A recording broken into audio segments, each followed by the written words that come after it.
Bismillah.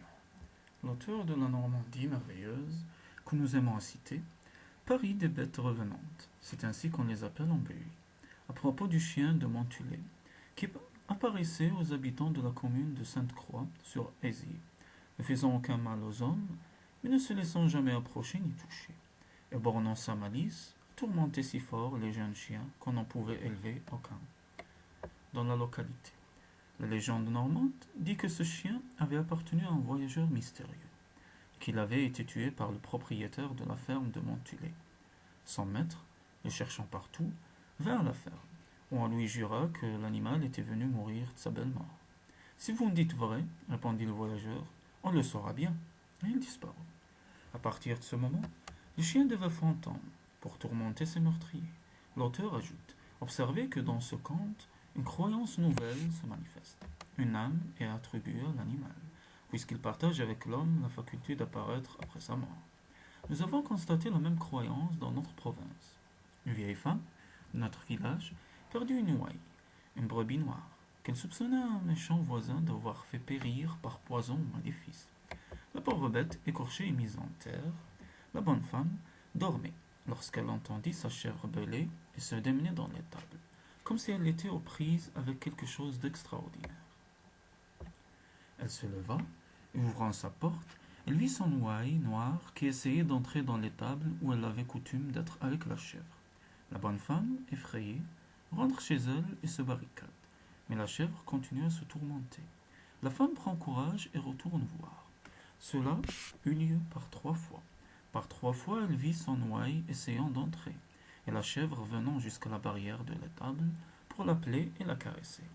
Mais ce n'était qu'une ombre.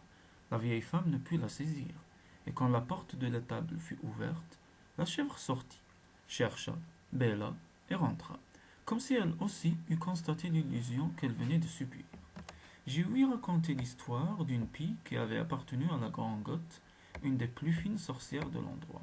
Cette pie avait appris à parler, et toutes les médisances qu'elle entendait débiter à sa maîtresse, elle les répétait aux passants en manière d'insulte, si bien que des jeunes gens, lassés d'entendre divulguer leurs petits secrets par cette mauvaise bête, lui tordirent le cou. Le grand Goth prédit qu'on s'en repentirait un jour ou l'autre, et mourut elle-même, peu de temps après, personne ne la regrettant, non plus que son vieux frère, le père Grandjean, qui n'était pas un mauvais homme, mais qui était si souvent alité qu'on le voyait et ne le connaissait quasiment plus. Les deux vieillards et la pie partirent dans la même quinzaine. Or le père Grandjean avait rempli jusqu'à sa fin, tant bien que mal, les fonctions de sacristain, qui se bornait, dans la paroisse supprimée depuis la Révolution, à tenir chez lui les clés de l'église et à sonner l'Angélus 3 fois par jour. Cette pratique n'était nullement obligatoire, mais les habitants ayant l'habitude d'entendre le son de leur cloche, qui était pour eux une sorte d'horloge, eussent trouvé mauvais que le sacristain s'en dispensât. Et comme il était trop cassé et trop souvent malade pour n'y pas manquer, sa sœur, la Grand-Gotte, qui se conserva ignambe et verte jusqu'à son dernier jour, sonnait l'Angélus à sa place quand il ne pouvait sortir du lit. On prétend qu'elle était si impie que tout en secouant la vieille cloche, elle débitait et faisait même 1000 ordures dans l'église, où personne n'osait la suivre. Tant il y a que dans l'intervalle de quelques semaines qui s'écoula entre la mort du vieux sacristain et la nomination de son successeur, la cloche sonna d'elle-même non plus 3 fois par jour, mais tous les soirs après le coucher du soleil, sans qu'on vît personne entrer dans l'église. Seulement, on vit la vieille pie voler dans le clocher, et comme on doutait que ce fût la même qui avait été tuée et jetée sur le fumier par les gars du village, on entendit sa petite voix rauque qui recommençait à raconter tous les secrets d'un chacun et à insulter hommes et femmes, jeunes et vieux, sans respect ni ménagement. Et l'on sut par elle bien des choses qui divertissaient les uns et fâchaient les autres. Le pire, c'est que l'on ne savait comment se débarrasser de cette mauvaise âme de pie, car de faire dire des messes pour elle, il n'y fallait point songer. La chose dura jusqu'à ce que le nouveau sacristain prit possession de l'église. Et comme c'était un bon chrétien, priant ferme et son nom dur, le méchant esprit disparut, et la cloche n'obéit plus qu'à celui qui avait le droit de la faire chanter. Naturellement, le souvenir de cette pie fantastique et médisante réveille en nous celui du lupueux, qu'il ne faudra confondre ni avec le lupin, ni avec le lubin, ni avec les autres variétés du loup-garou, Le lupeux est un démon dont la nature n'a jamais été bien définie et dont l'apparaissance varie suivant les localités. C'est encore au pays de Brenne qu'il fait sa résidence, dans ces interminables plaines semées d'étangs immenses, qui ont tous leur légende et où vivent les grands serpents donneurs de fièvre. Cousin germain des cocadrilles, que l'on aperçoit quand les eaux sont basses, mais que l'on ne peut détruire qu'en desséchant les marécages où ils résident depuis que le monde est monde. Un de nos amis, qui parcourait le pays avec un guide, entendit un soir, dans le crépuscule, une voix presque humaine et très douce, qui d'un ton joué, ou plutôt goguenard, répétait de place en place autour de lui: Ah ah. Il regardait de tous les côtés, ne vit rien, et dit à son compagnon de route: Voilà quelqu'un de bien étonné. Est-ce à cause de nous? Le guide ne répondit rien, continuèrent à marcher, dans la plaine déserte où les arbres tétéo, c'est-à-dire étaient et mutilés par les branchages, prenaient sur l'horizon, blanchis à l'approche de la lune, les formes les plus monstrueuses et les plus bizarres. La petite voix claire et douce suivait nos voyageurs, et à chaque mouvement de surprise que faisait notre ami, répétait: Ah ah, d'une manière si moqueuse et si gaie qu'il ne put s'empêcher de rire en lui répondant: Eh bien, quoi donc? Taisez-vous pour l'amour de Dieu, lui dit son guide en lui serrant le bras et en se signant avec dévotion. Ne lui parlez pas, n'ayez pas l'air de l'entendre. Si vous lui répondez encore,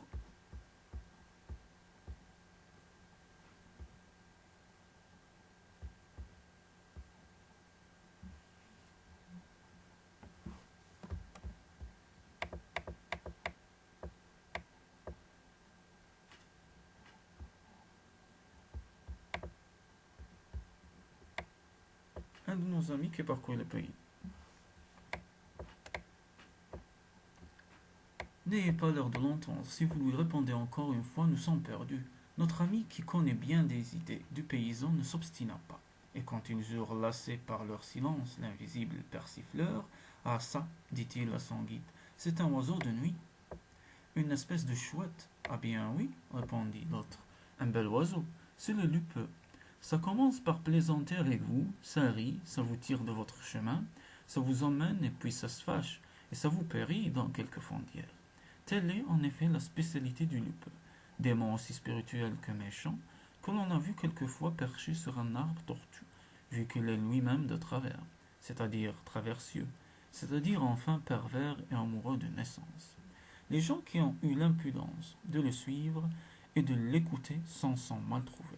Une sorte de plaisant conte de méchants propos, de commérages sanglants ou comiques dont il ne vous régale dès que vous avez été assez curieux pour lui dire jusqu'à 3 fois: Quoi donc? Ou qu'est-ce qu'il y a? Il commence alors à babiller comme une Nagias, une pie. Il vous régale d'aventures étranges et scandaleuses. Il promet de vous faire surprendre des rendez-vous galants qui intéressent votre malice naturelle ou votre jalousie conjugale. Une fois dans ses griffes, on ne se lasse pas de l'écouter et de le questionner. Il vous conduit au bord d'une eau trompeuse et vous dit: Regarde. Vous vous penchez vers ce fantastique miroir, où vous apparaissent en effet les images qui troublent votre imagination, mais le perfide vous pousse, et quand la mort vous enlace de ses bras glacés, vous entendez le lupeux, perché sur une branche au-dessus de l'eau, dire, de sa jolie scélérate de voix: Ah ah, eh bien, voilà ce que c'est. Dans le canton de la Châtre, ce ne sont pas seulement les animaux qui reviennent, ce sont encore les meubles, du temps que le château de Briande était encore habité. Il s'y passait des scènes de l'autre monde. Un certain paysan, réagisseur, qui voulut approfondir ces mystères et qui s'y porta en esprit fort, dut y renoncer. Il y avait dans la plus haute chambre une oubliette, d'où sortaient la nuit des clameurs effroyables, des cris d'animaux, des plaintes humaines et de grandes bouffées de vent qui éteignaient les lumières. C'étaient les âmes des gens et des bêtes qui avaient été massacrés en ce domaine par les huguenots, pillards et les reîtres sans merci. Mais il y a plus. Les meubles ayant été brisés, jetés par les fenêtres et toutes choses mises à sac, en ce temps de calamité, on entendait aussi des craquements et des fracassements d'objets invisibles qui semblaient rouler sur vous le long des escaliers, menacés de vous écraser. Le susdit régisseur, ayant bravé quelque temps, se prodige sans en recevoir aucun dommage, s'en croyait quitte. Mais un soir, qu'il revenait de la foire et entrait en la cuisine du Castel pour se reposer et se chauffer, la chaise sur laquelle il voulut s'asseoir se tourna contre lui, les pieds en l'air, et tandis qu'il en cherchait une de meilleure volonté, toutes les chaises et tous les bancs de ladite cuisine se ruèrent sur lui et lui donnèrent tant de coups qu'il eût fallu céder et fuir. D'autant plus que les broches et couperets se mettaient de la partie et lui donnèrent la chasse jusqu'au milieu de la cour. D'où l'on dut logiquement conclure que les choses inanimées avaient le droit de se plaindre et de crier à leur manière, comme des âmes en peine, et qu'il ne fallait pas plus se moquer d'elles que des autres